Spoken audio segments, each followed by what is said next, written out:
Screen 65 inches wide. Steven Sisler's back in the house. It's been almost 7 years, all the way from snowy Plano, man. Welcome back to the Sales Podcast. How the heck are you?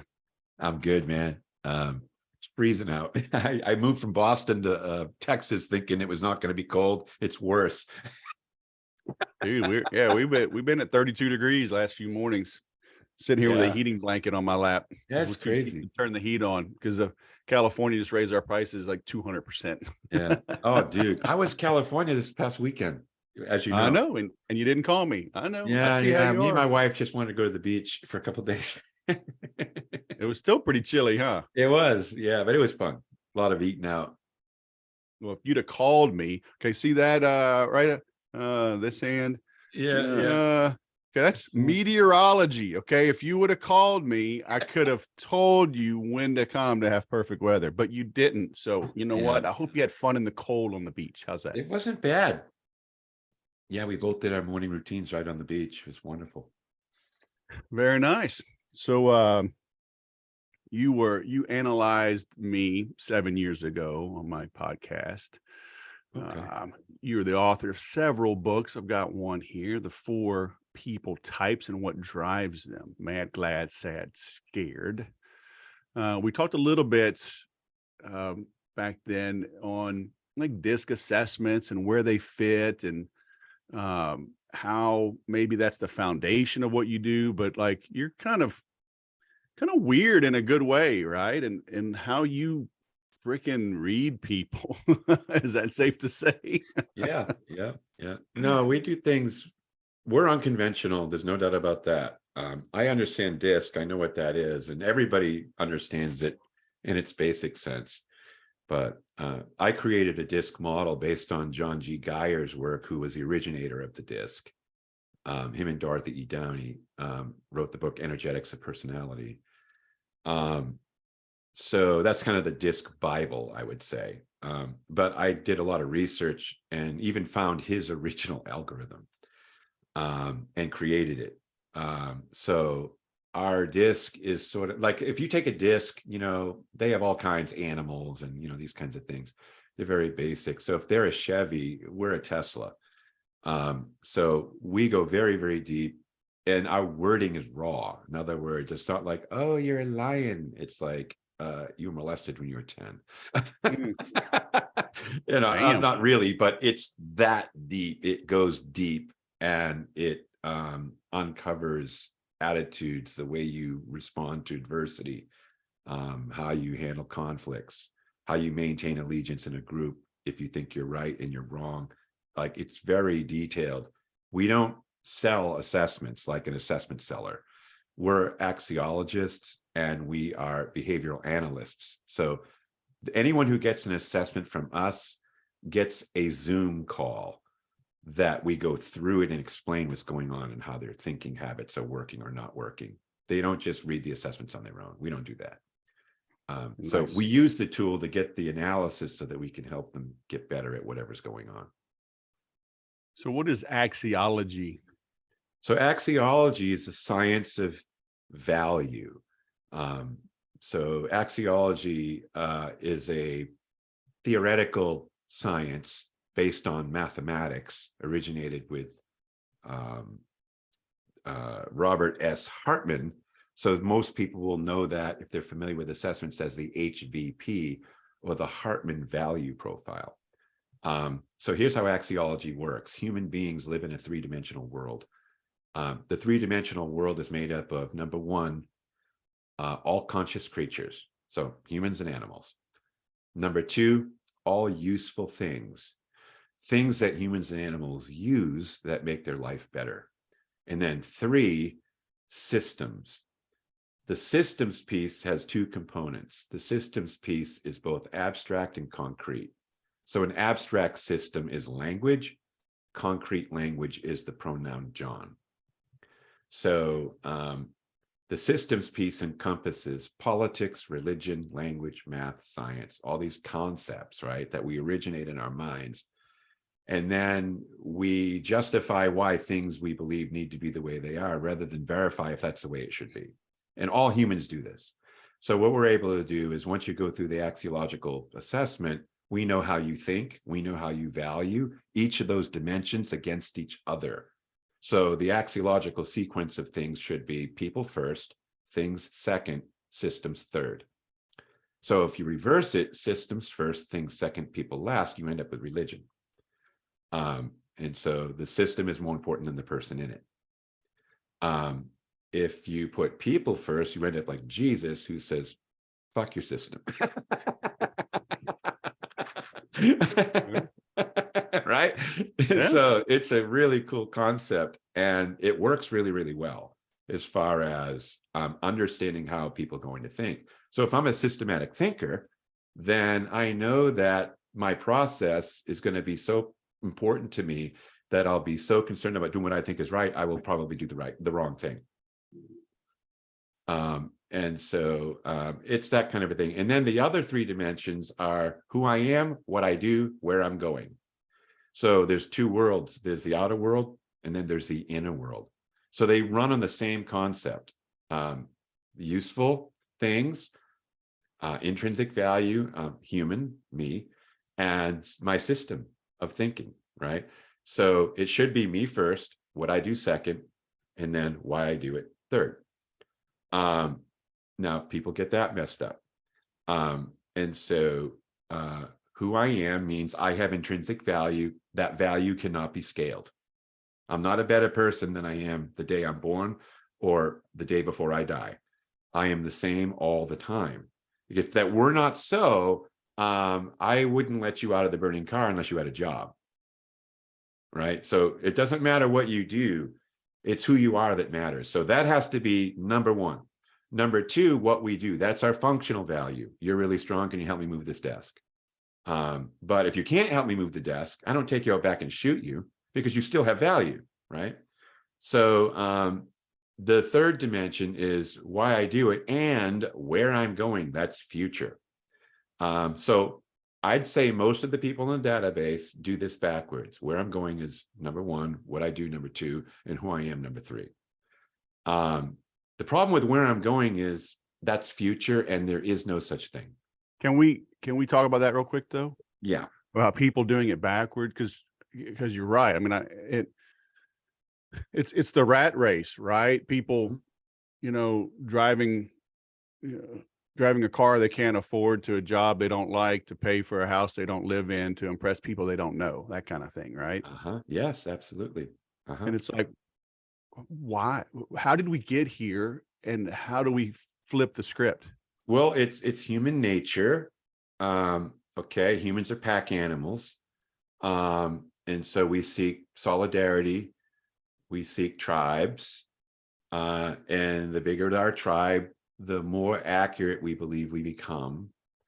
So you've heard of groupthink, right? So that's just how humans are. There's been a shift since the internet revolution that's changed a lot of things. If, in your world, hiring now is completely not what it was. For the first time in history, employees are in charge of the employer. That's changed.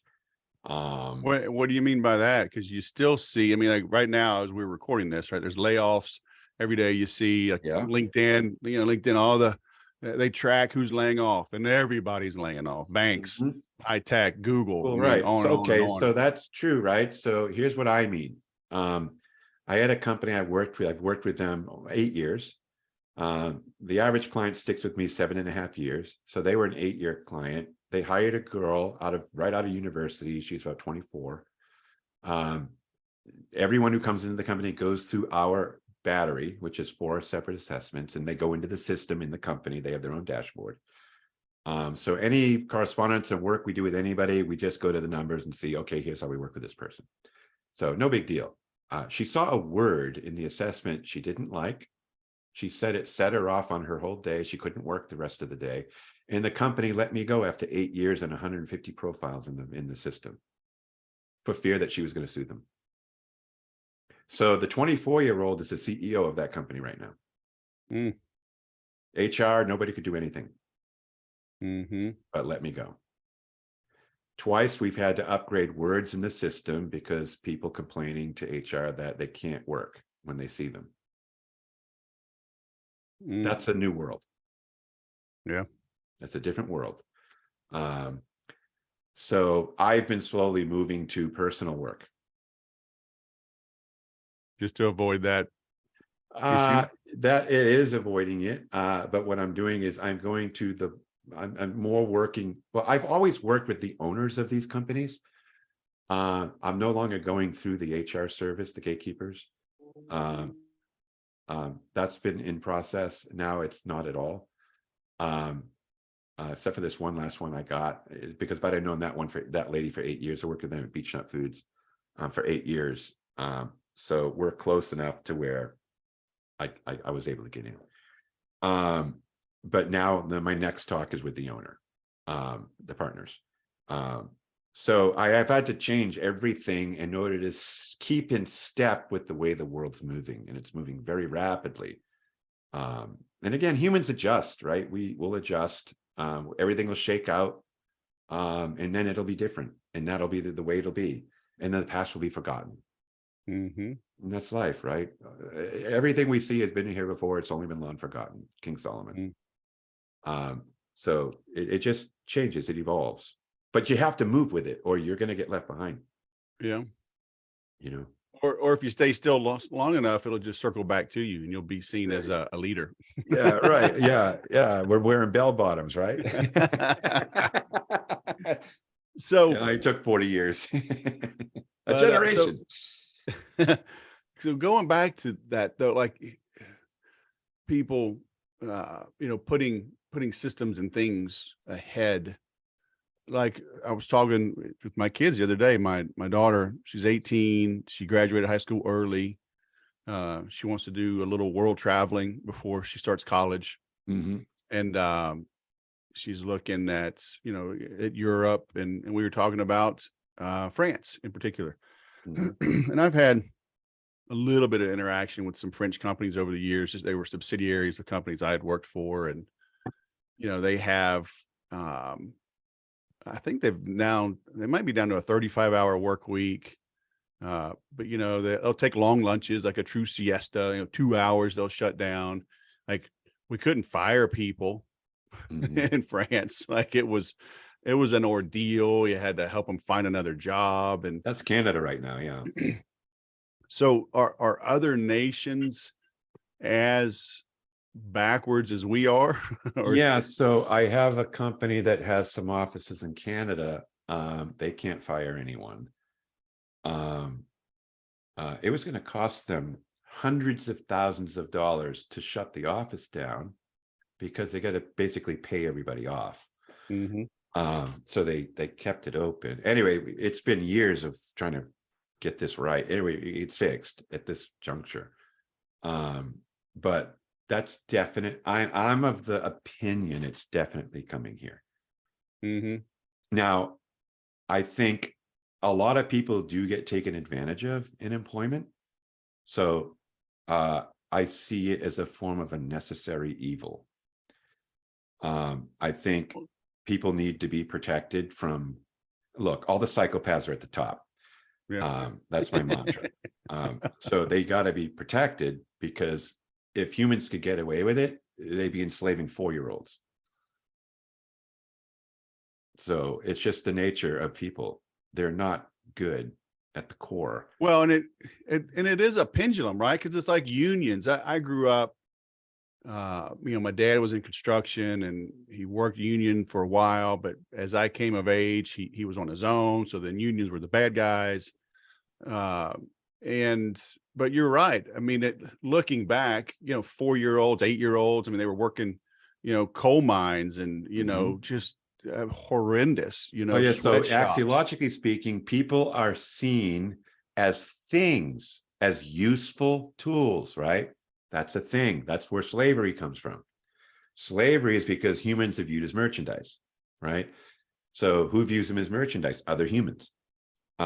So this is why the axiological order is so important. Like I can profile a CEO and see that he sees people as things right away because of the way his profile comes out. people are just useful tools. So what they do, I wrote a book about this called The Angry Brain. And you tend to see it more with angry brains, because angry brains believe all good things lie outside of themselves. And if they want them, they've got to take them by force. So humans end up in the way rather than along the way with those people types. Kind of like a Trump type, actually. He's less than 3% of the population, his brain type. And so he only sees people for their usefulness. How do you know that? Because I want to get Because into. I knew who had his profile. I seen his profile. He took a test. Yeah, or what? he did a disc. Yeah. Oh, okay. Yeah. So because I wanted. Yeah. I wanted to ask you, because like your assessments are awesome, but I mean, people have to hire you and go through this. But in our last interview 7 years ago, you were talking about how to read a prospect in under 3 minutes. Oh, well, no, that was somebody else. No, I do together. that. How Under can 3 minutes, I do that. Mm-hmm. How can we read people without a test, without an assessment, right? How can a salesperson, either on a call, or maybe they show up to a meeting and they look around and go, oh shit, like I'm about to be ambushed, or this guy's holding something back. Right. Are there things that we can pick up on? That's a process. So I've been good at it since I was a child. Like I was doing this when I was 12. It's one of the reasons why I got into the business. Some people, so that's intuition, right? So being intuitive is being able to read between the lines that are between the lines, right? When it comes to people. So basically, we see things that we don't know we're seeing. They're peripheral because of the way your eye works. They're happening, but you're not attentive to it. Intuition means you're attentive to more than most people of what's going on. So people think it's mind reading, and it's not. Well, people that read palms, they're intuitive. So what are they intuitive, or are they just bullshitters? Well, there's two things happening. They are intuitive, so they can, just think, dadgummit, I didn't plan on saying that. What was his name? Perry Mason, right? You've seen things like, I just want to know how the cat got in the Cuisinart, Columbo, right? Like he asks all the right questions, but nobody knows what he knows, but no one knows he knows. They know things. So it's sort of like that. There's that. And then there's people only see what they believe. Okay, so what you're doing is you're playing on someone's desperate need to hear from a loved one, let's say.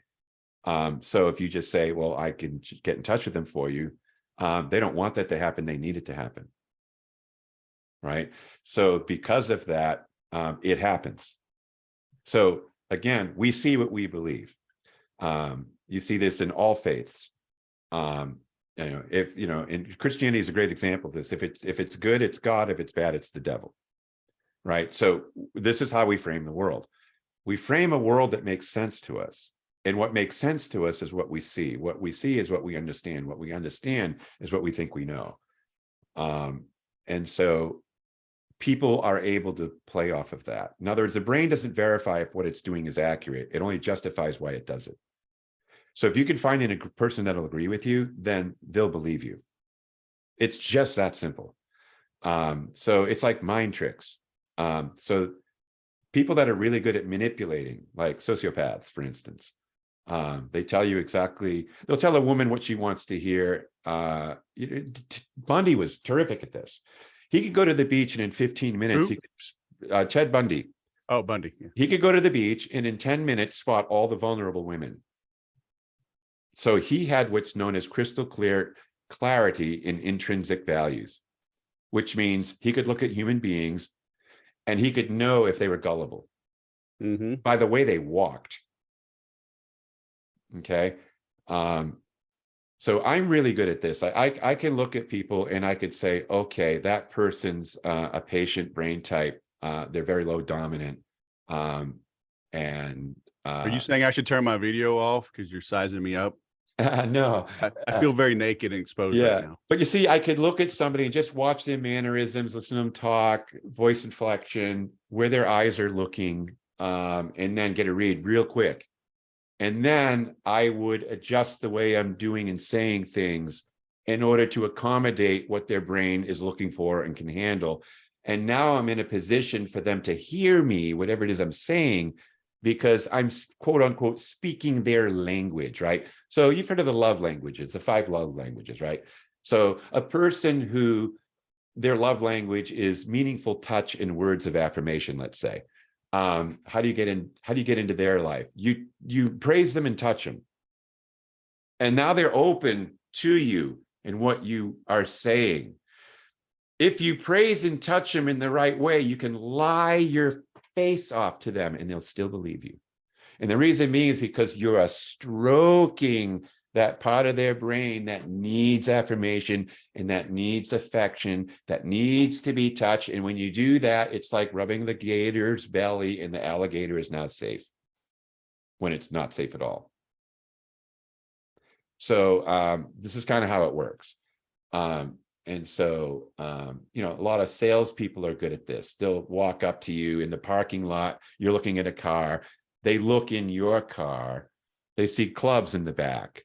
So they start talking about their golf game. They don't golf at all. They know you do, though. So now there's a connection point. So now your brain is like, oh, and then this, that, and the other. And they start, you know, talking. If I wanted to sell a car to a steady brain, I would try not to sell them the car. I would try to get rid of them. And the more I try to get rid of them, the safer they feel. Because those brain types have a fear of being taken advantage of. They don't like letting people down. And they have all these different ways of thinking. So I would play to that, let's say, and I would say, look, this is a really big purchase. I think you guys ought to go home and think about this. And, you know, times are tight right now. You know, this is the cost of this particular car. There are other dealerships around here. Why not check around? You might get it cheaper. The more I do that, the more like, if we're going to buy a car, we're buying it from him. Because he's got my best interest at heart. He's not trying to take advantage of me. He's not trying to sell me. So now I'm safe. So I may not get that car that night, but whenever they buy a car, I'm the one selling it. It's that simple. Now, that's how you could use these types of learnings to your advantage, right? Bill Clinton was a master at it. And like, how else do you have oral sex in the Oval Office and then speak at a prayer breakfast 3 months later? Because I did not have sexual relation with that woman. And now he's doing a prayer breakfast. That pendulum went from this side to that side, and no one even saw it happen. It's unbelievable. But it's just he's a master. He's a master. Can this be learned? Absolutely. Yeah, it can be learned. Now I've talked to sales groups, see, you don't sell products, you influence people. You probably know that, obviously. But that's kind of how it works. So you look at a person, and all selling is finding a need and meeting it. That's it. All this other stuff is, to me, just fluff. They have a need, you meet the need. You meet the need responsibly, reasonably, and quickly. And then you don't have any strings attached to the need that you've met. Mm-hmm. And then people are feeling safe. And they will keep coming to you because 3 things, and this is all the way back 2,500 years ago, Aristotle used this in his rhetoric. Number 1, I believe you are a messenger of goodwill. Number 2, I believe you have my best interest at heart. And number 3, I believe you know what you're talking about. If those 3 components are in play in the mind of the listener, then they are open to what you have to say, period. And it's just human behavior. What was number 2? I have your best interest at heart. I'm a messenger of goodwill. And I know what I'm talking about. So you're saying if the prospect senses that? Yes. Mm-hmm. Yeah. Yeah, you're in. Yep. I think it was Mary Kay, I forget, like, it's people they have to tell themselves, like, does it work? You know, what was it? Does it work? Is it effective? Can I do it? Something like that. I mean, those are a little bit repetitive, but it's like if they can answer those questions, yes, then they'll jump on it. Well, they're open. They may not jump because only certain types jump, right? They're open. So the door is open. So there's an opportunity to walk in the door because it's now open. If those things aren't there, the door's shut. So this is why I teach high probability selling. In other words, only sell to people who are likely to buy. So now none of your time is being wasted. A lot of people will spend weeks on a project and then they don't buy it. But they didn't know they weren't going to buy it. So you got to qualify them up front as if they're to see if they're a potential buyer. So you got to get the odds in your favor. So the more time you're spending working, that's time you're actually earning something. I always say these things are just not taught very well in the world because they're not based on the real science of human behavior, axiology, human motivation. They're just, I don't know what's happened in this world, the sales world, but it's a lot of gobbledygook. Well, yeah, not everything, but a lot of it is. It is. And we know because we spend billions of dollars a year trying to get it to work, and we've been doing it for hundreds of years, and it still ain't working. Not perfectly, right? Yeah. So there's things people just aren't getting. Well, people don't really have the time or energy to put into what it takes to become really good at something other than what they're doing. In other words, I'm a salesman, but I better be better at reading people than selling things, because reading people is what's going to get you to sell them. Yeah. But they don't do it that way.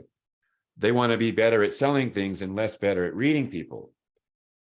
Well, it's fun and exciting to So learn what all happens these closes, and you're kind of sounds shooting good on stage. Yeah, you're shooting in the dark. And then some people are naturally doing things right that heighten their potential for closing something. A lot of people are trying to sell people things they actually don't want. Some people are selling people things they don't need. That's all set up to fail. What you want to do is sell something people need. And then the item sells itself. All you're doing is helping it in the door. You should never sign up to sell something you don't want to sell or you don't believe in, because you limit your ability to sell it right away. Because if your brain isn't bought in, they know it. Sure. They know it. And it's just like Jurassic Park, right? Life finds a way. The brain knows when you're not bought in. It knows through 93% of communication is not words, it's body language. And so you can't trick another person into believing you believe in something you don't believe in. It doesn't happen. And this is unconscious, by the way. They don't know this is happening. They just know something's weird. And they're just not interested. Let's talk about high probability selling, because I teach salespeople to disqualify, right? Which I think is the same thing. It is the same thing. Yeah. Because I hate selling. I hate the traditional, historical, prevalent concept of selling. You know, it's the used car salesman, it's the high pressure tactics, it's the tie downs, the alternative choice closes. You know, I said, will that be cash or check? Yeah. In other words, are you paying or are you paying? Yeah. Yes or yes. I tell them I want to sort, sift, and separate. Right, rather than sell. And you know, the concept, I think Jim Camp talking about go for no. So and I don't know how I came about that. I mean, I jumped right out of the Air Force right into sales. And I was good at it. You know, I think I'm good at reading people. I think the Air Force gave me some leadership training that helped. But still, I mean, I was next to people with a lot of experience and they were failing and I wasn't. But we didn't lie, right? I didn't I worked Yeah. with a high tech company for about 6 months, and at the end of the Mhm. one quarter, like they wanted me to fly up. Like I was in Austin, they wanted me to fly to like Missouri Mhm. and sit in this guy's lobby because it was the last day of the quarter and they Mm. needed a sale. And I'm like, I'm not doing that. Whoa. And I think my boss was like, well, they're going to see your expense report. Fly Mhm. up there, get a car, get a hotel, stay at the Mhm. hotel, fly back home. Say the guy never came in the office. And I was like, okay, I'm done. Yeah. Yeah, I have a friend I met in 1985. He had a brother who back then was like 22, 23. And he went to get a job selling Kubota tractors in Oklahoma, I believe it was. And the company's like, we'd like to give you a shot, kid, but you got to sell 9 tractors this year. And if you can't, you're not going to work out. So you better get one in the chute fast. He said, okay. He sold 27 in 3 months. They could not supply the tractors he was selling, so he quit. Dang. Then he ended up selling picture frames to places like Walmart, J.C. Penney, whatever. And he ended up dominating a whole side of the country. Then they sent him out to go to some other places, and he'd go out there and he'd work with some people, and then their sales would increase dramatically. And so they called him in and said, what are you doing? And you know what he was doing? He was going out there and playing basketball with them. Playing basketball with He the was playing clients. basketball and just hanging out and loving on these guys and gals, right? That's what he was doing. He wasn't doing anything. He was just out there being their friend and Mm-hmm. encouraging them. And Mm-hmm. just being like a normal guy. There was no tactic, no plans, just going out, playing ball, shooting hoops, going to dinner. And they were getting motivated. So then they changed his job to just do this, just go around and motivate these people. He started, anyway, he had the opportunity, I think, to be the president of Balfour Ring. He's still like not, I don't even think he's 30 yet. But he was a natural, right? Now he owns businesses. But he was just a natural. And the way he was, basically, he got paid to care about people. From Mm-hmm. what I could see, that's all he was doing. Mm-hmm.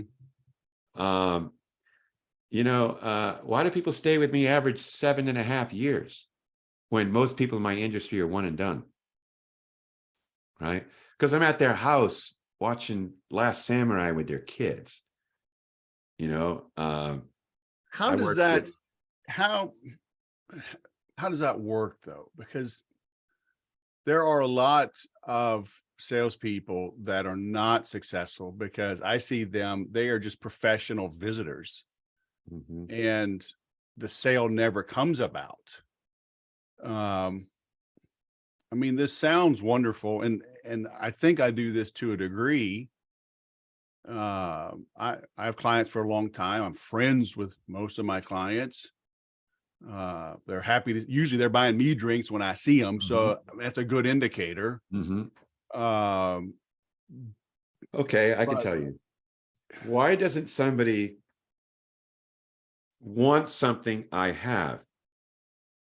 why doesn't? Yeah, why wouldn't somebody want something I have? There's a limited amount of reasons. Either number one, they don't need it, they don't understand it, they don't think they can afford it. Like these are what I think a salesperson would consider obstacles, right? Um, but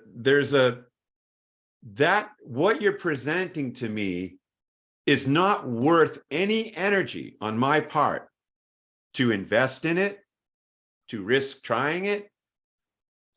And the reason being is because either they don't know the product, they don't believe in it themselves, or it's true, the person doesn't need it. Okay. So, number one, sell things people need, not things people want.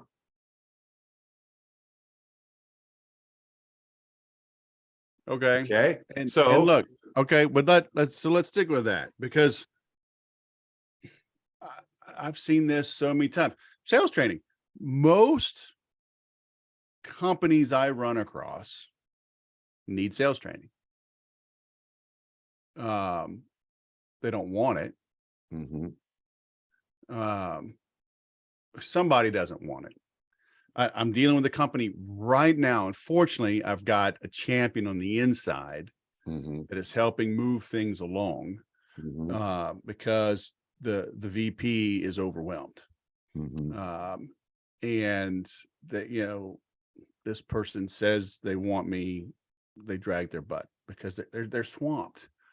I've I've always said, unfortunately, it's like, sell the sizzle and give them the steak. Sell them what they want and give them what they need. Okay. Um, and some people are, well, that's manipulation. It's like, well, manipulation versus persuasion. In my mind, the difference is, are you helping them make a decision that's good for them or only good for you? If it's good Correct. for them, help them figure out what the hell's really going on. And, oh, yes, I do need this. Like, yes, that's what Mhm. I've been trying to tell you. So I mean, it sounds easy. Just sell them what they need. Most people need a damn gym membership and somebody to slap the shit out of them because they keep going to the refrigerator every 5 minutes. But they settle for a Yeah, they pill need therapy. and surgery. You sell them I'm therapy. I'm gonna go get liposuction and take some pills. No, no, no, no. Yeah. Well, It's too again, hard. the It's too hard thing to go to the is, gym. it's not human behaviorally, it is not complex at all. It's not Yeah. complex behaviorally. What's complex is all the alternatives, all the options. So much is going on out there. Well, I don't know about you. I'll go into it. When I was in California, I love going in little shops and looking at things, and I really enjoy that. So we were in this shop. When I see something, I just pull up my phone. I go on Amazon and look it up. Everybody does. Okay, so now what's happening? Stores are suffering because a lot of people do that. They're like, "Oh God, I have this on my doorstep Tuesday morning. I don't have to bring it home on a plane, and I just saw this product, but I didn't buy And it here." it's 15% less. That's exactly right, and that's an issue. Now there are some things I will not do that with because it's a conscious decision to support a local mom and pop, right? Like certain restaurants we go to, there's certain things we do to support the community, or else everybody would just be sitting home doing everything from a phone. So it's a conscious decision you have to make. And I understand why a lot of people don't make that kind of a decision because it's easier not to. And human beings are looking for pleasure, not pain. And so you got all these dynamics going on. And so I think the sales world is in flux right now because of the internet revolution. It's really in flux. And it's getting more difficult, which is why understanding human beings, mainly yourself first, understand yourself first, understand others second. So that's what emotional intelligence is understanding myself, managing myself, understanding others, and then managing the relationship. That's the 4 steps. It's self-understanding and social understanding. And then being able to manage the differences between you and the other people that you're looking at and dealing with. You get those things down really well. I'm doing a 3-day seminar in Austin next week on how to read people at a company. It's like 7 hours. I think I'm going to be on 6 hours over 2 or 3 days. The first section is understand yourself, because it's understanding others is useless if you don't understand yourself. If I know me more than you know me, I'm in charge of our conversation. If I know you more than you know you, I'm in charge of our conversation. Imagine if I know you better than you know you, and I know me better than you know me. This is nothing people do. They don't go there. They don't think about this. They don't train in it. Nothing. They just go out there, shoot from the hip, and hope they hit something. And you're dealing with a highly complex individual. It's a brain. There are more synapses in your frontal lobe than there are stars in 1,500 Milky Way galaxies. And yours are unlike any of theirs. And they view the world through a certain set of eyes. They think differently. Their decision-making patterns are different.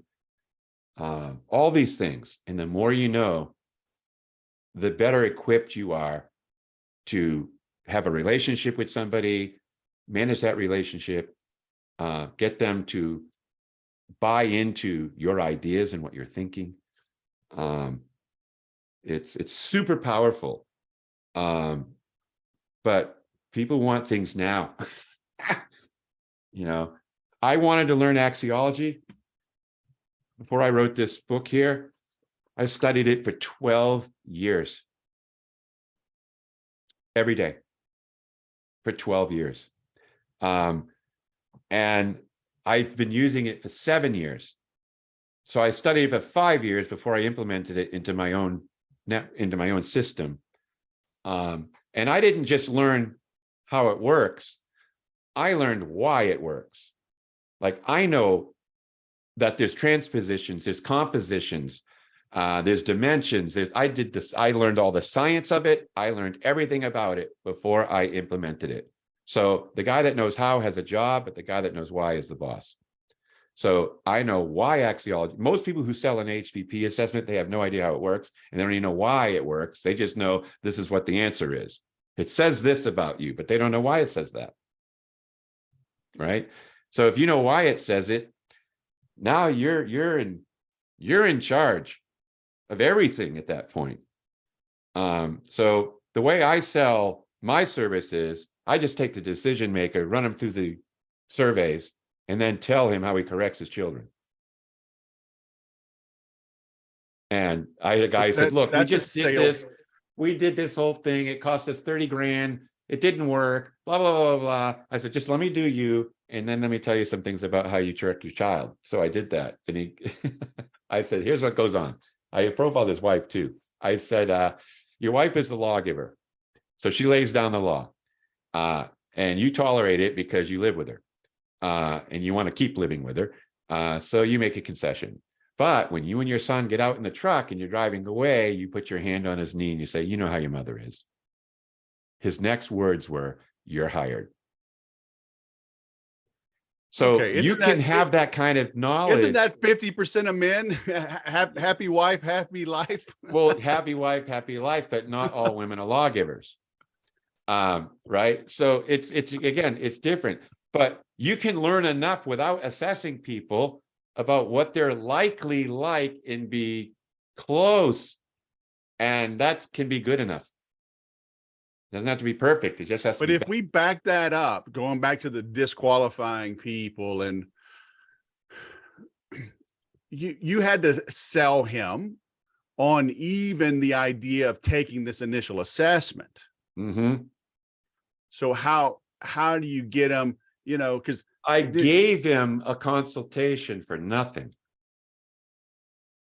Well, but even that it's not nothing. Every day, every single the first time I talked to him, he didn't want to do it. Yeah, because dude, every day I get shitty LinkedIn messages, email messages, text messages, phone calls, people just 15 to 20 minutes. They're not selling me on even doing something free. Here, sample this free chocolate. No, kiss my ass. Although I would never say that. Yeah, okay. So here's another thing I do that I didn't bring up. I believe in relationship building. I don't cold call. Okay. I've never done it, nor do I want to do it. And I don't even think I'd be good at it. Regardless of what I know and don't know about people. I've been doing this now 18 years. Every single client I have because another client told them about me. Okay. There's been not one dime dropped in any kind of an advertising or marketing campaign or anything like that. I just got some this week. Emails. So-and-so, this is Steve. Steve, this is so-and-so. So-and-so, this is the guy I was telling you about. Changed my life. That's it. I get these all the time. I just try to make, I give people more than they bargained for, more than they imagined they would get, more time than they thought they would get, greater insight than they thought they would get. And then I'm honest, I keep my word, all these different things, and they end up friends. I have people, running and owning multiple billion-dollar companies sending me, TikTok memes. That's our connecting point. And I've been with their company 7 years or 8 years, and they send one check every March, every June, every this, and thousands of dollars. And I'm just there. They could text me 8 o'clock at night, 9 o'clock at night, 10 o'clock at night, and it's happened. What do you need? You need me to call you? Boom, I'm right there. And so I'm not selling to millions of people. In 18 years, I've worked with 360 some odd companies, which is not a lot. And right now, I'm probably working with consistently every week, like 11. How do you get that first client though, 18 years ago, if you don't have a reputation? If you're new at something, Okay, I you don't have a started this reputation. job. I had built an office. I walked down into my office. I wore slacks and a button down, and I stared at a computer, and nobody even knew I had an email address. That's how I started. And so what I did is I created a frank list, FRANK, friends, relatives, associates, neighbors, and kids. And then I offered them all a free assessment and a debriefing. And I did that to about 50 people that I knew, from community things I was involved in, church or anything, whatever. I would just do it. And so after a while, I would get an email or a phone call. Yeah, I was talking to so-and-so. So all those people ended up kind of like salespeople, in the fact that people say, oh, I don't know what I'm doing with my life. Oh, I know the guy you got to talk to. It kind of turned into that. And so I finished my training in behavioral analysis in May. May, June, in August. And then I think it was October, I got a phone call from a guy. He said, so-and-so told me about you. They said you could help me. Guy was super dominant. I could tell right away. He goes, I've done these tests before. We'll see how good you are. He's qualifying me. I said, what test did you do? And he happened to do one of the same kind I was doing at that point. So I said, all right, if I had you work for me and I said, you're hired, the first thing you're going to wonder is how big your desk is. And he said, oh my God, dude, you're in. You are in. And he used to run a battleship. So he hired me. That was my first job. I made $8,000 in 4 hours. He called me a year ago. That's 17 years ago. Still connected. I worked with his kids' wives. When they were in high school, when they got married, like it just get on and on and on and on.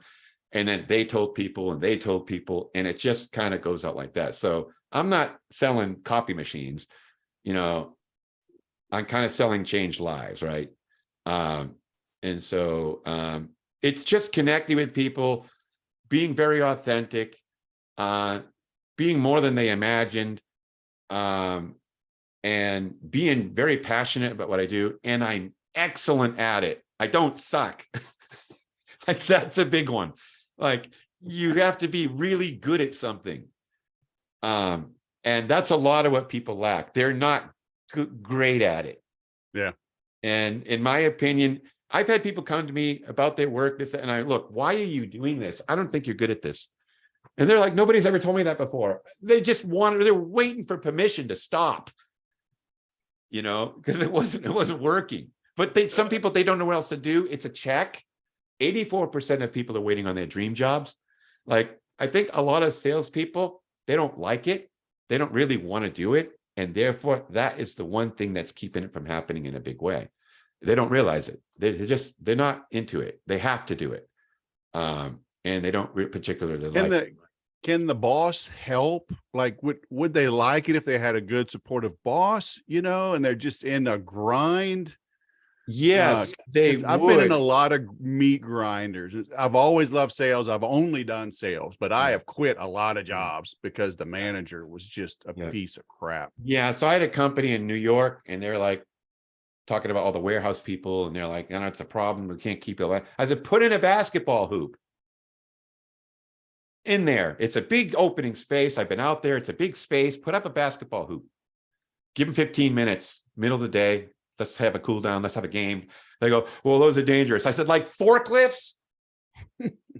Like, what are you talking about? It's liability." Like, this is the way some people think. Yeah. Oh, I know. And, human beings, all they want is love and encouragement. That's what they want. That's what they need. That's what makes them feel important. I'd say 60% of the people I talk to cry. I don't care if they're a man or a woman. They cry. There's such a deep connection. And I've seen people, I've got some great companies I work with, and they're great to their people. They have nicknames for them. They have, I mean, if they're hiring me, they're investing into their humans and into their brains. And then they're giving them the opportunity. You can connect with Steve anytime you want, because we're on a retainer. I don't care if you have family issues, Steve's there for you. Like, those are the kind of companies I work with, and they can't get rid of people. And people work hard for people they believe love them. Mm-hmm. And it's hard to work hard for somebody when you don't think they really care about you that much. It's a human being resists putting forth energy into something that feels like a black hole. You have to, if here's some of the successful companies, what they got for people. When a person believes they can say anything to anyone at any time and get away with it. That's a big one. I can say anything to anyone at any time and get away with it. Why? Because love is the qualifier for speaking the truth. In other words, if you believe, and of course, I mean, you mean that in a good way, not do. that somebody can be racist or whatever. No. But in a pause, they can speak their mind, they can give feedback, they can give ideas and not be shut down. That's exactly right. So if you truly believe that I love and care about you, and I see something in your life that might need adjustment, I'd be able to say it and you would listen. Right. But the moment you don't think I have your best interest at heart, I'm done. Right? It's like the manufacturing, like anybody can stop the assembly line and go, "We got a bad bolt here." Like, they're empowered from the top down, side to side, bottom up, top. Yeah. And in my opinion, sales managers, most managers don't manage people. Okay. That's why I wrote the book, There's More to Management Than a Big Desk. They don't manage people.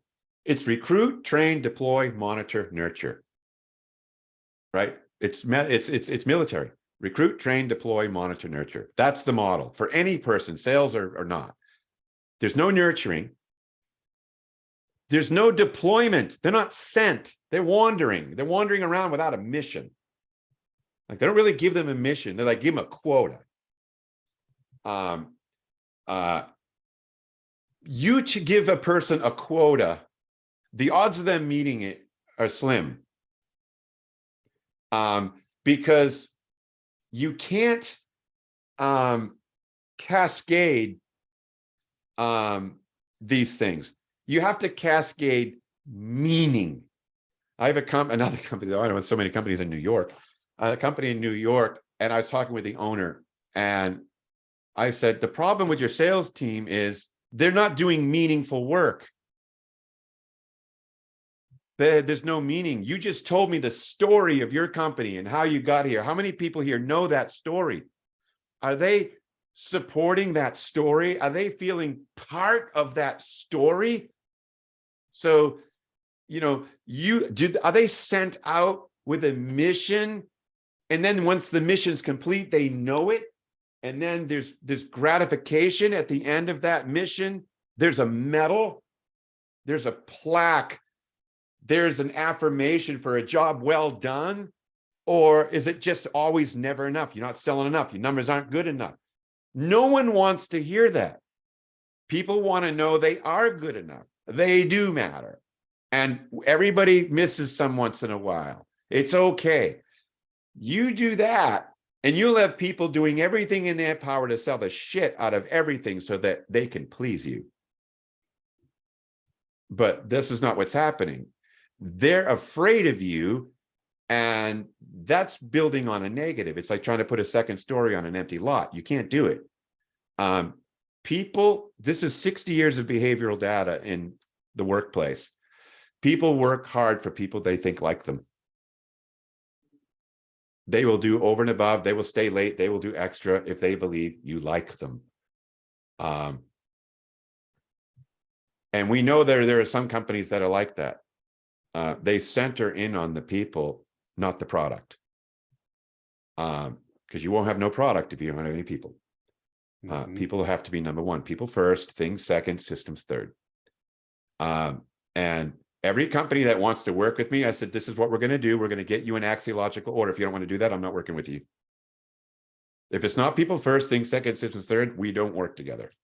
And if you want personal work, if it's not you first, what you do second, and where you're going third, I'm not working with you. That's where we got to go. And if you can't do it, we're not working. And then explain what it is and how it works and how the benefits, and they either sign up or they don't. Most of them sign up. So I think for the sales world, the best case scenario for success is enjoying what you're doing and the people you're doing it with and the people you're doing it for. If you got that, you have a real good chance of doing well. If you don't, it's like sledding in dirt versus snow. Sounds like you don't like good old boys in the South going 4x4, right? You want all the Northerners with the snow and the mountain, the fancy 210 hatchback. And broke my tailbone. Man. All right. So I'm linking to your books. I'm linking to your website. So behavioralresourcegroup.com, right? Yes, sir. You're doing some fancy stuff on the Instagram I've been seeing. Yeah, I really love that AI stuff. I did the Chat GPT. I tried that. My daughter knows a girl who wrote a whole book doing that. Wrote an entire book. That's nuts. So Chat GPT is exploding right now, but she wrote a book. So I guess it's been around for a minute where it just kind of hit critical mass. Yeah, it's been around, but under the radar, and then somehow it just exploded. It's like no one knew the book existed until Oprah mentioned it, right? It's like that. Like something happened, there was a trigger point, and then it just went crazy. And I believe the numbers are more people have signed on to being a part of it in 3 months than did in 8 years with Facebook. Right. Like it was just an avalanche. It's not going away. It's going to have to just be managed.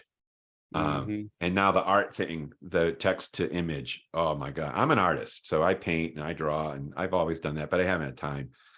This, I got it open right here on my screen. It's just sitting there and I'm watching the images going by that people are doing. It's just there. And I just have it there, and I'm addicted. I love it.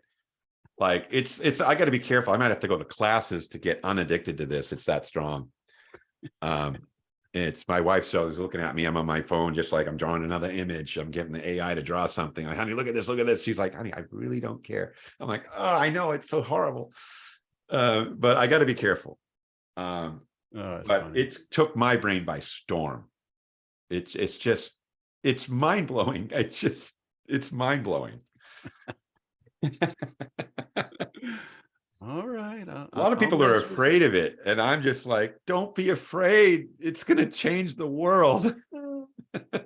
Well, I remember, I think it was before we even moved here. We moved here at the end of 04. And so I think we were on a visit from Texas because my wife is from here. And so we were at her dad's, and we were telling him about getting a wireless router Yeah. for his house. And he was like, why would I need a wireless router? You know, because he had his home computer and his company issued him a laptop. He was in the field all the time. And so he would just plug in, you know, and we're like, Papa, you know, you could like sit on the couch and, you know, watch the game and have your computer, your laptop on your lap. You know, and he was a techie. I mean, he was a musician. He's, you know, so he had all kind of amps and he had a satellite dish. So like, he wasn't against technology. I mean, he had the big, you know, whatever, 7-foot dish in his backyard and remote controls, but like, he just didn't get it. And, you know, and then he's like, oh, now I get it. So it's funny. Like, I didn't have a cell phone for a long time. I was one of the last people to get a cell phone. But it's like, just do it. I mean, it's here. I can remember walking into an Apple store for the first time, like it was yesterday, and there was, I think it was an iPad or something was there, and that app came out about the stars and the constellations, and I picked up that, and then I did that, and then I pointed it, and it was, yeah, and I was mind blown. I almost, if I was a computer, I would have just went into tilt. Like, it just didn't register. Like, how is this even possible? I mean, it is like supernatural. Touching the glass and things moving around on the phone. When I first saw that, I didn't know what to do. I'm like, what? I'm at the place now where I'm like, if we can think it, we can do it. It's just given a matter of time. Oh yeah. You know, people are going to be living forever at some point. Well, I'm reading a book. There's a guy I've started following. He was a retired Navy SEAL, and he's writing, you know, novels now. And the one I'm on, it's his latest. But there's a scenario talking about quantum computing, and I know that's either a thing or a theoretical thing, or it's not theoretical. We just don't know much about it yet. And he talked about the 8 levels of the internet. So I go looking this stuff up. I'm like, is this guy just making this up for a book? Or is it real? You know, and it's real. It's like, holy crap. And I started telling my wife, she's like, do I want to know about this, or will I just get worried? I said, yeah, you'll just get worried. Never mind. You know, just talking about the levels, and just like, we're only scratching the surface on the internet, what most people know. And most of us are only scratching the surface of what our brain can do, and how to read people and how to connect with people. Like, we are so superficial at like life. Oh yeah. Yeah. That rabbit hole goes very, very deep. Yeah. I read a lot about the brain, DNA, decision-making strategy, like all these different things. And it's mind-blowing. How the brain works, cognitive bias, cognitive dissonance. Obviously, none of it's taught in school. And understanding that the brain justifies, it never verifies. So remember when this whole thing came out, your truth, my truth, that started coming out, that was kind of new. That is so true. Because we only see what we believe. And if you believe something, you will die for that belief. But people will die for what they believe, but they won't die for what they know. In other words, the more you're unsure, the more unsure you are about something, the more emphatic you will get. The smarter you think you are, the more degrees you have, the worse it gets. So who are the most biased people groups in all of the world? Scientists and theologians.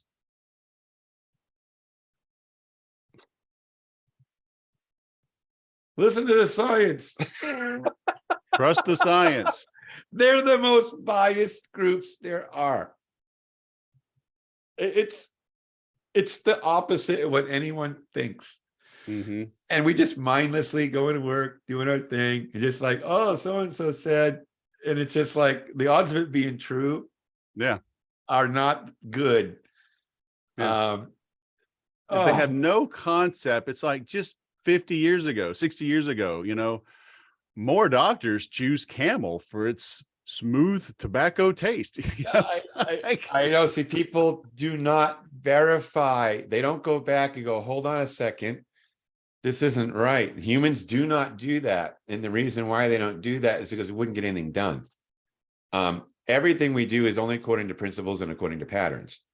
Your brain is a pattern maker. It's a self-organizing patterning system.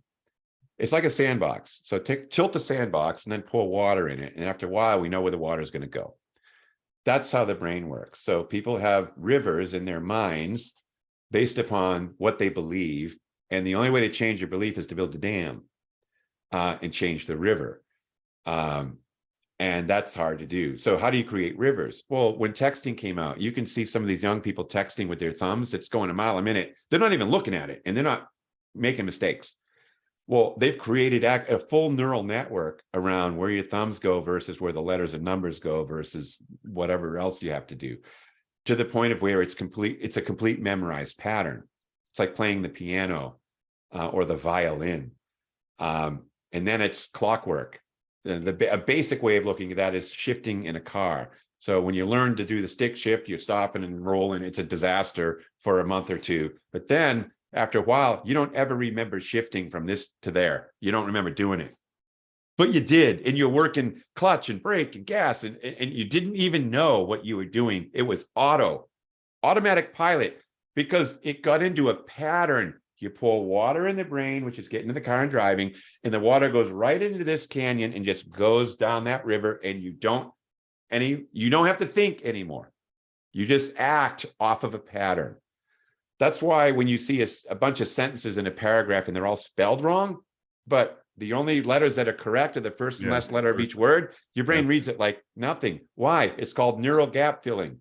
Your brain knows what it is because it's seen it, so it's created a pattern, just fills it in on your behalf, right? Mm-hmm.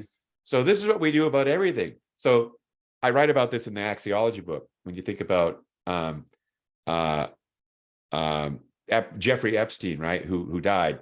Well, how did he die? Well, if you're a conservative, you'll think he was killed. If you're a liberal, you'll think he's killed himself, right? Why? Because they're two different brain patterns. And so it doesn't matter what evidence either group will put forward. You already, quote, know what you believe. So evidence means nothing. It doesn't mean anything. It doesn't do anything for most people. So where there's no cameras, we fill in the gaps with an already built and established preconceived idea about what fits our current narratives. And that's what it's called post hoc storytelling. So we create stories that match the inner narrative. So if you have poor self-esteem and you get overlooked at work, it's because they don't like you, when in reality, they didn't see you. But your narrative, no one likes me, I'm a bad person. So that's your reason why you got overlooked. So now your relationship with that person at work is built upon a false narrative. To try to undo that is nearly impossible. You see? And so everybody's living in the world that makes sense to them, and no one's in the same world. Now, if your world aligns enough with mine, we can have a relationship. That's all. That's the only reason why relationships exist, because the worlds overlap in some areas, and we can't have a relationship where there's no overlap. Yeah, people just won't.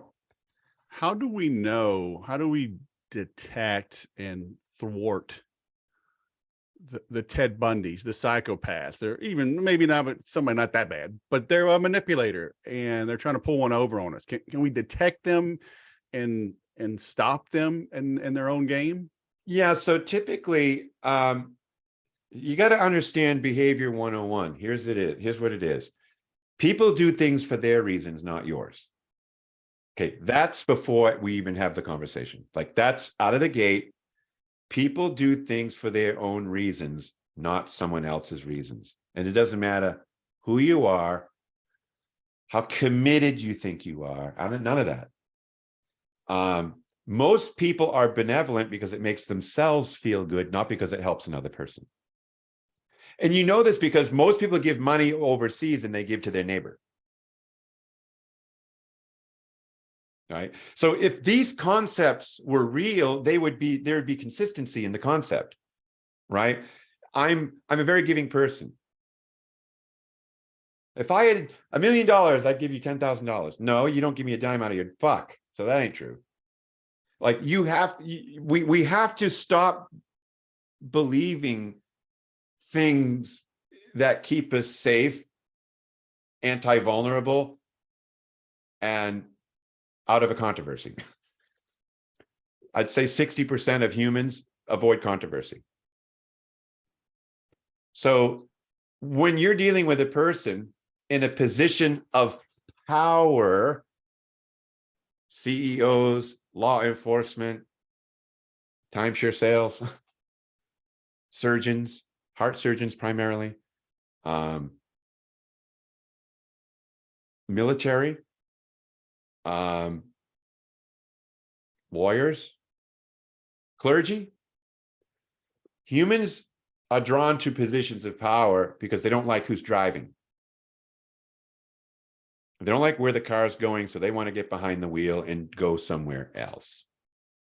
That's why people get into politics. And that's why I always tell people, if you want to actually serve, join the military. If you want to get wealthy, get into politics. Okay? Because one's service and one's not. One's service to others and one's service to self through others. So people in positions of power, there's a chance, and it's a good chance, they've captured several elements of psychopathy, period. So now you start looking to see how bad it is. The fact that somebody has a control orientation means it's rare in my assessments that you'll see a high control orientation and a high sacrifice orientation at the same time. When control is typically high into what I call a need zone. So I want to be in charge versus I need to be in charge. That's called the event horizon. You get over that event horizon, it's a whole different story. So if you're in a need zone, it's rare that you will have a high sacrifice element. Sacrifice says, I do for you at my expense. Okay, that's what sacrifice is. It's at the expense of the self. That's true sacrifice. To give at the expense of yourself is rare. Okay, so people can give out of their abundance, but there's no sacrifice. It's not a sacrifice, right?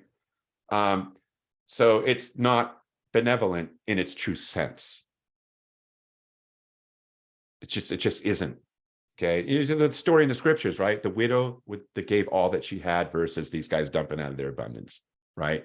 Like she gave more, but she actually gave less. But to her, because of the dynamics, it was different. And this is the things that the Messiah pointed out in those stories, that you guys got it all backwards.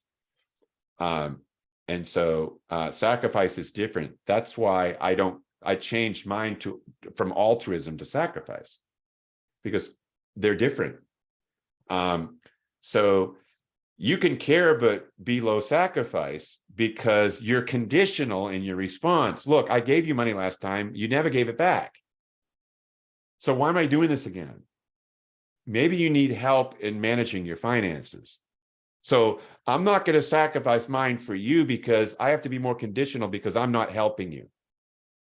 But people who give anyway are not giving for that person. They're giving for themselves. So they feel better. They don't want to be a bad person. That's why they're doing it. But I can measure why. But is that even an accurate measurement of good? I mean, if I'm enabling you to continue with bad habits that are going to ruin you, that's not good. So maybe it would be easy to give you money and shoo you away. It's harder for me to now get engaged and go, hey, dude, for the next 3 months, I'm gonna make sure you get your shit squared away. Yeah, That's a exactly. sacrifice. Yeah. See, I had a person come to me recently and they want some relationship help. And so I said, so what's going on right now? And he'd explained it. I said, so it sounds like you're two ships passing in the night. He's like, yeah, it's been like that for about 2 years. And he said, my partner said, I'll do anything when they found out he's interested in leaving now. I'll do anything to stay. I said, so basically what your partner is saying is, I'll not be me in order to keep you. And then and if you're going to stay, you're going to say, and I'm not going to be me to keep you. So you're both agreeing to not be yourselves for the rest of your lives. And he's just listening and he says, I've never thought of it that way. I said, I know, because you think if you don't keep doing this, you're a bad person. And you're not. That doesn't correlate with bad. The only thing it correlates with is smart. In other words, we're going back to you first. You first, who I am is number one, what I do number two, where I'm going number three. You don't get this right. You got it backwards. Who you are, what do you want? So I said, you guys are buddy breathing. There's one oxygen tank and you're sharing one regulator. And I said, that's bad. I said, you both have to have scuba gear. You both can enjoy the fish, but you're not sharing air. You don't receive your life from your partner. You share your life with your partner. And that's what most people are not doing. So going back to the 5 love languages, right? Could that be, does the other person, like, I'll do whatever you need, right? Could it be as simple as, I didn't know his love language, so I'll just, try to do that more, because I do want him to stay and I just haven't thought about it. I'll do more words of encouragement. Sure. This wasn't that, but okay. When you have that, yes, I don't understand you very well. I didn't know I could. Most people, relationships kind of on some sort of an autopilot until it isn't. And then they reconstitute and we'll get things right. So this was deeper, more bigger differences. So if I know that acts of service, let's say, is your language, and let's say my wife's language is acts of service and my language is meaningful touch. When she touches me, I feel loved. When she serves me, I don't. But when she's serving me, she feels like she's loving me. Yeah, she's like, how can you say that? I've been over, I cook, I clean. Yeah. I have a home office, and when my wife's home and it's lunchtime, she'll always come in with a plate with cheese and grapes, and then it's in a little chocolate candy. And it's all like, oh my God, it's such a huge thing to me because it's her language, and so I know that, and then I receive the love rather than, hey, when are we getting together?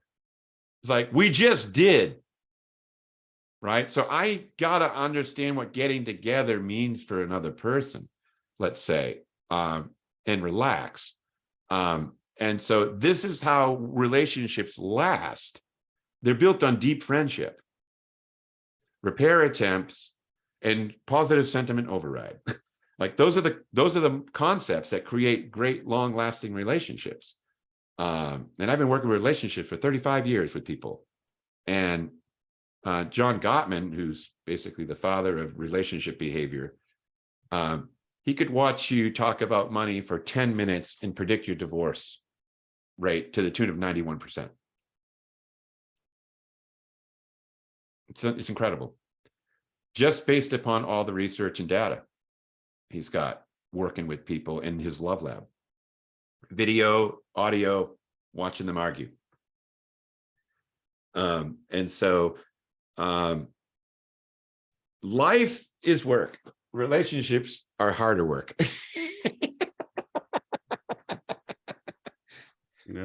Yeah. And it translates into everything from sales to management to child rearing and romance. It's everywhere. Well, we're tribal social beings, right? So that Mhm. means relationships are everywhere. And we're all emotional, even if we choose not to show them. Right. We are emotional beings. Yeah. Yep. All right. Yep, there you have it. You should be a politician because we still didn't get to that question I was asking. But hey, Which one? I was talking about like, can we detect people? Yes, Detect yes, the we can. psychopaths and stop them. Yeah. Well, stopping them is another thing. It depends on who holds the power. Or yeah, or even the meanie heads, the pushy boss, the Yeah. demanding boss. Okay, here's a good thing to remember. Why does somebody treat me the way they treat me? The answer is always the same. Because they can. It's always the same. So when I have a company and they're talking, the manager's back at his tricks again. Oh, really? What are those tricks? He's telling me, I know exactly why he does that. He goes, you do? Absolutely. Why? Because he can. That's why anybody does anything, because they can. Nobody can make you anything. But I'm just a low-level person. No, I know. What can I do? They're the boss.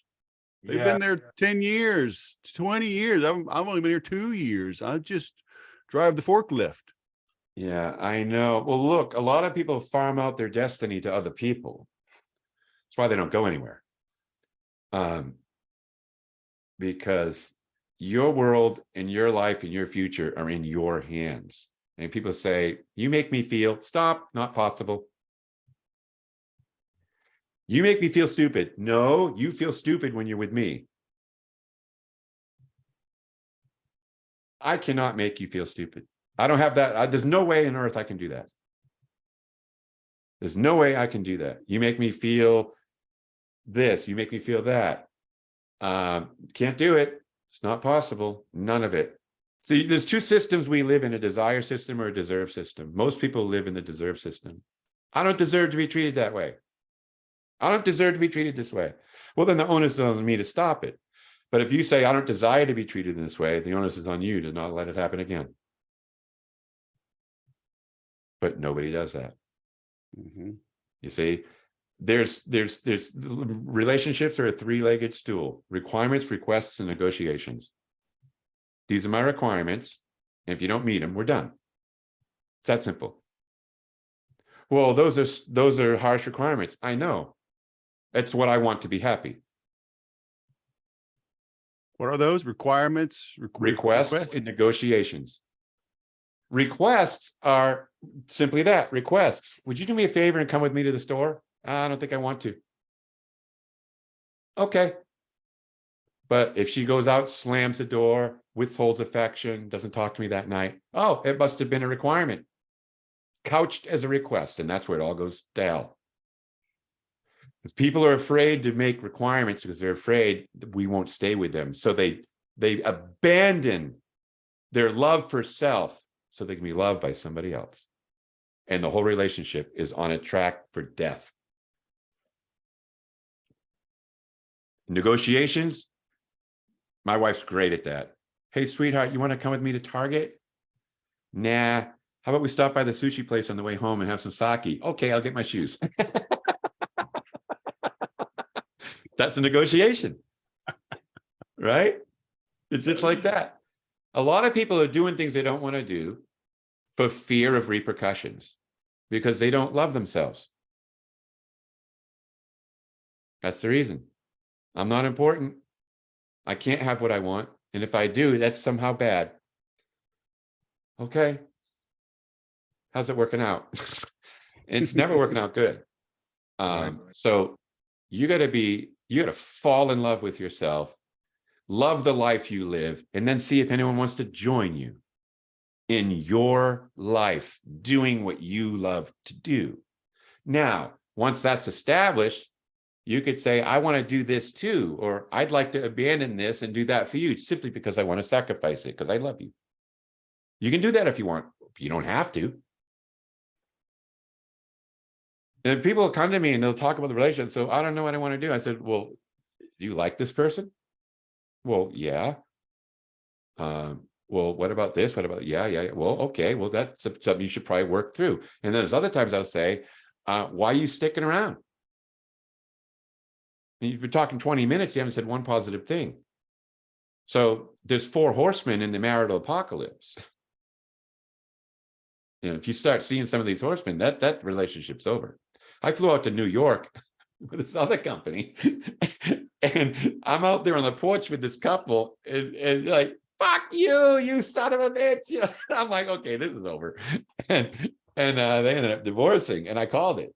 I'm like, because they had what's known as contempt, criticism, contempt, stonewalling.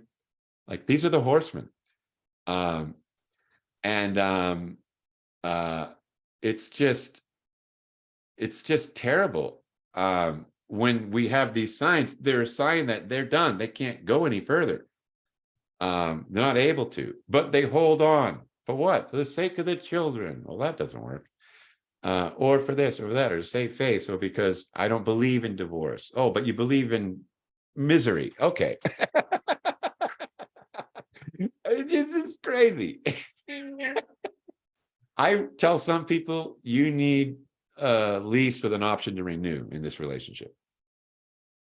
Don't marry them. That won't work. People take care of the rental more than they take care of the car they bought. And people don't think that's true, but it is.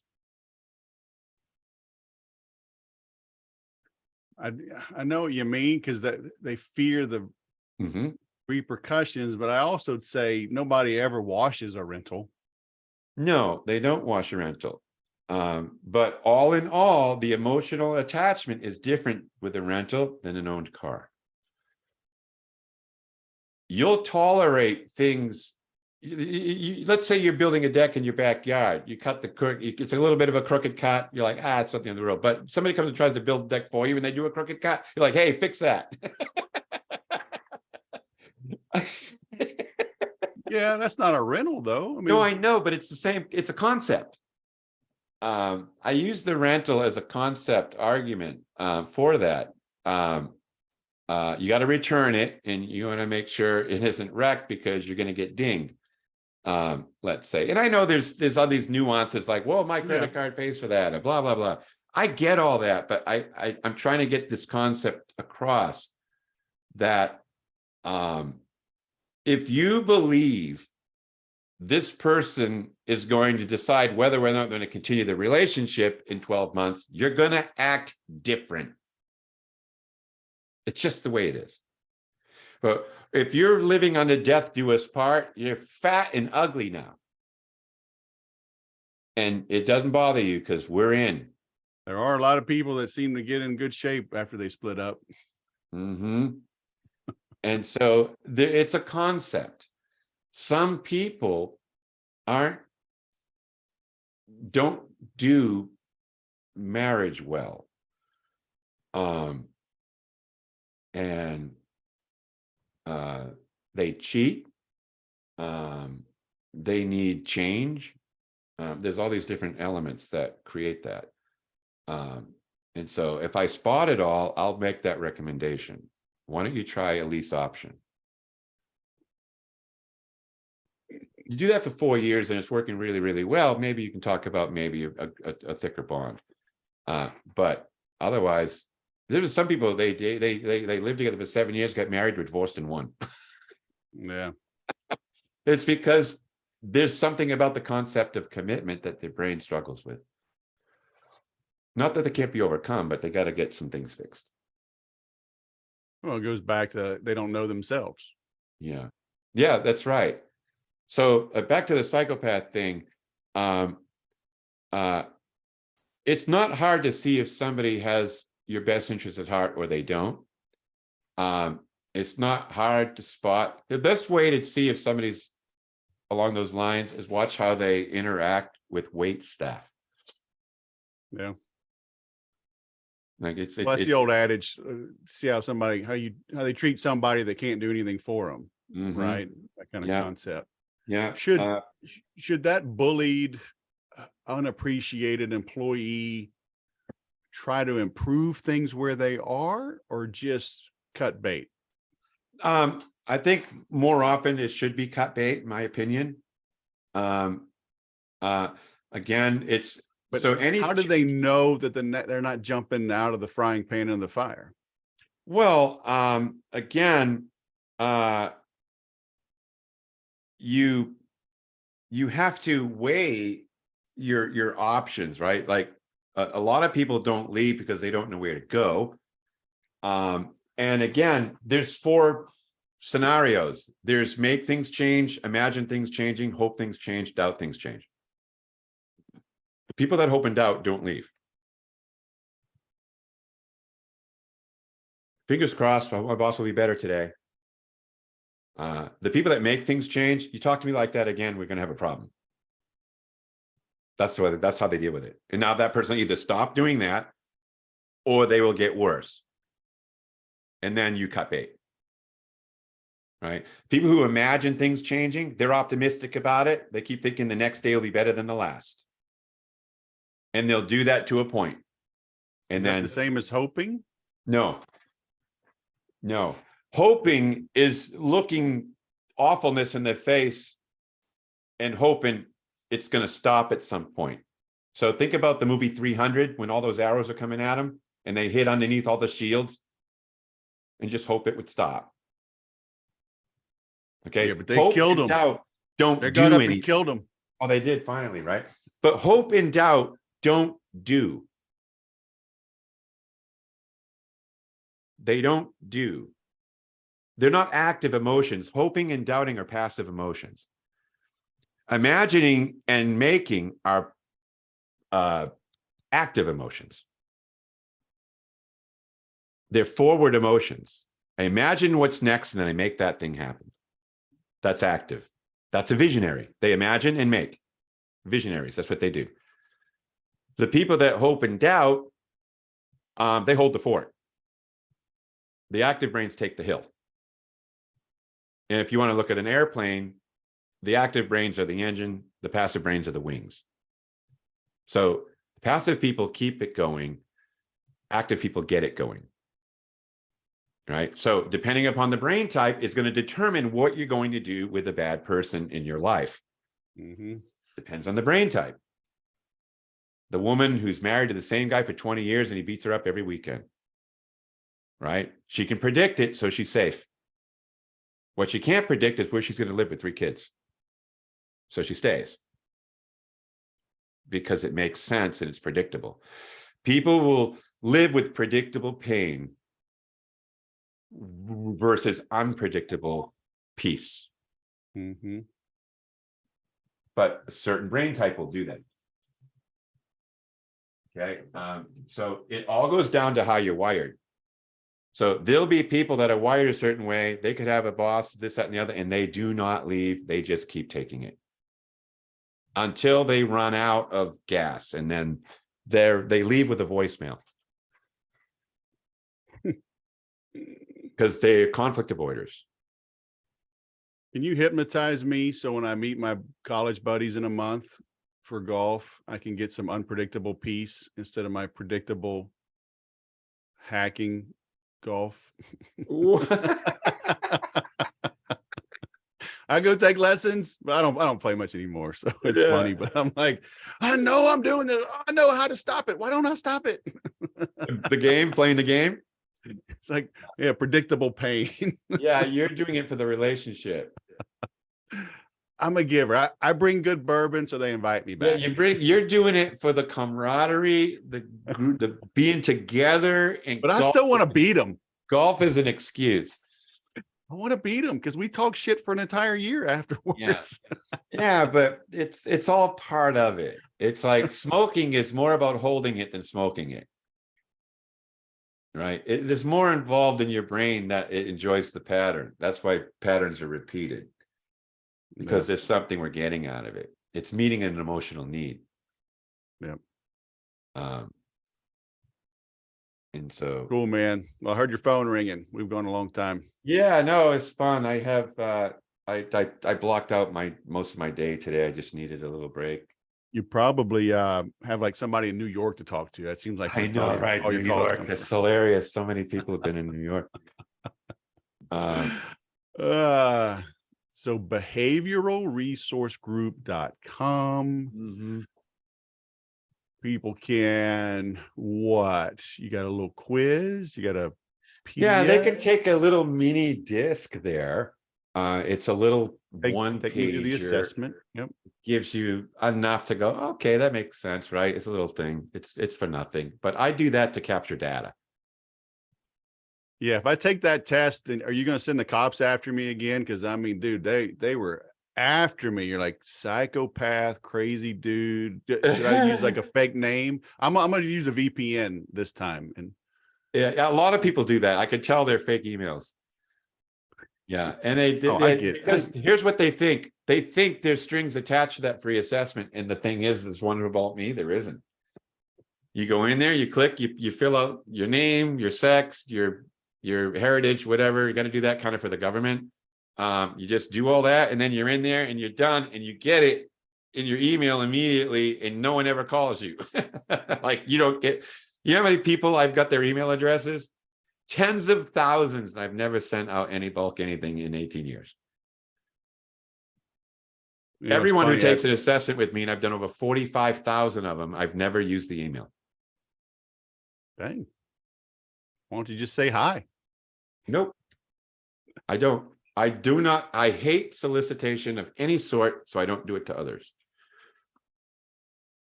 They know me. They hear about me. They know where to find me. And the people that find me, as soon as I get that email, I know I'm doing business. Yeah. So talk about probability selling. I only work with people who want to work with me. And that's everyone that I work with. Yeah, I do a free CRM quiz test, to help people. Because after doing this since 2007, you remember like Wheel of Fortune? Yeah, everyone would. Yeah, but in the final round, everyone guessed RSTLNE. Right? So now they just give it to them, and then you pick a few more. Yeah. So like I was asking the same questions all the time. It was like 23 questions at the end of the day. How many users? How big's your list? What's your industry? Do you need mobile? Do you do e-commerce? Do you have a membership site? So it's like, so now I just ask all those questions up front, and people, they'll put a fake email in there. Yeah. But what they don't realize is that even when you go to exit, like, hey, do you want to see the results? Because I rank order them and just show here's free, here's low cost, here's high cost. And those are all affiliate links. So as long as they click on any of those and buy, that's my best case scenario. They go click an affiliate link, I get paid forever and never have to talk to them. When they're like, but they put the fake email address because we've all been burned so much, we're jaded. And it's like, I'm like you. I tell more people no than yes. Yeah. Because they'll come to me, I want this fancy CRM. Why? Because Oprah uses it. Yeah. You're not Oprah. Right? Just up to a few years ago, I did everything on a sheet of paper on my desk. I just wrote it on a sheet of paper. He's the ones I'm working with right now. He's with the costs. I just had a piece of paper. And then when that paper filled up, I threw it out and started another one. And I just did that for years. And it just became a thing that I did, that I was cozy with. And yeah, I still got the original one. It was in a little book thing, and I have it in a box somewhere from 18 years ago. First clients and their names. And it was all neat in the beginning, and color coded. And then it just turned into a mess over time. Just was just, it's hilarious.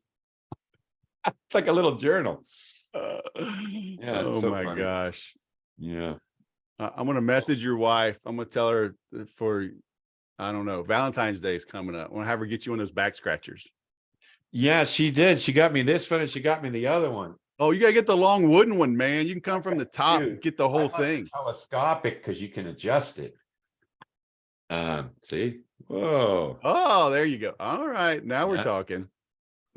So, yeah, it's great. Well, see, this is a pattern. I've developed a habit. I keep it right here. Nice. But yeah. Hey, if you want to go through the Axiology, let me know. I'll do it for you. What does that mean? Do I take a Take the test? survey, go through all 4 and update yours. I know you did it before. If you want to do it, I'll do it for you and give you Yeah. your results. Did I do that before? Or is this kind of new? You did it. I don't know. 7 years ago, I wasn't doing the axiology. Oh, okay. Yeah. Yeah. Yeah. Send me the link. Yeah. You should do it. Yeah, it was funny because you read my assessment on the podcast, and I was like, man, I'm nervous. How's this gonna be? Yeah. Yeah. No, you can't assign good or bad to it because it's not a moral judgment. It's a behavioral orientation. So they're very different. There's no right or wrong to it. Yep. Cool. All right, cool, man. Good seeing you. Yeah, good seeing you. I'll let you know when I'm coming to South Lake, see my sister, and I'll carve out some time. We'll go get sushi. Let me know. Although I don't like sake. You can have all the sake. I'll get bourbon. No, I like bourbon too. Eagle Rare is my favorite.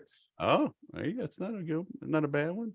Yeah. Like Eagle Rare, like Woodford Reserve, Blanton's if you can find it. I've had Blanton's, yeah. My client, I just went to a client a couple months back, and I get to my room and there's a Blanton's with a bow on it right next to my bed. Oh, damn.